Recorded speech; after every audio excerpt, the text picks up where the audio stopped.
ஒரு மனிதர் மலையிலிருந்து தவறி விழறாரு தெரியாமல்.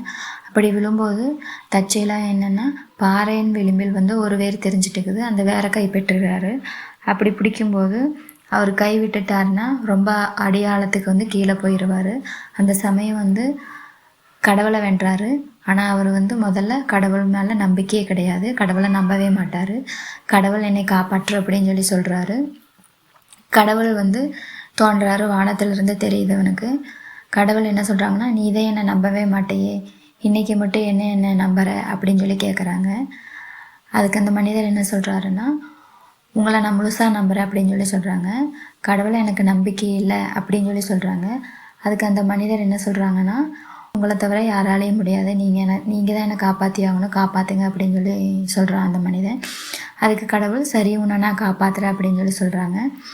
என்ன சொல்கிறாங்கன்னா கடவுள், அந்த வேர்லேருந்து கையை எடுத்துரு அப்படின்னு சொல்லி கடவுள் சொல்கிறாங்க. அதுக்கு அந்த மனிதன் என்ன சொல்கிறான்னா, வேர்லேருந்து கையை எடுத்துட்டேன்னா நான் ரொம்ப அடி ஆழத்துக்கு கீழே போய் விழுந்துடுவேன், நான் இறந்துடுவேன் அப்படின்னு சொல்லி சொல்கிறான். இப்போ இந்த மனிதன் இப்படி சொன்னதையுமே கடவுள் மறைஞ்சிடறாரு. கடவுள் சொல்லியுமே இவன் நம்பவே இல்லை. அதனால் கடவுள் வந்து மறைஞ்சு போயிடுறாரு. இந்த கதையோட கருத்து என்னென்னா, நம்மளும் சில பேர் இப்படித்தான் வாழ்க்கையில் வந்து நம்பாமையே இருக்கிறோம். நம்பிக்கைக்குரியானவர்களையும் வந்து நம்பாமையே இருக்கிறோம். நமக்கு கிடைக்கிற வாய்ப்புகளையும் இப்படித்தான் நம்ம கை நழுவ விட்டுறோம். இந்த கதை உங்களுக்கு பிடிச்சிருந்துச்சுன்னா லைக் பண்ணுங்கள், சப்ஸ்கிரைப் பண்ணுங்கள் அண்ட் சப்போர்ட் பண்ணுங்கள். நன்றி.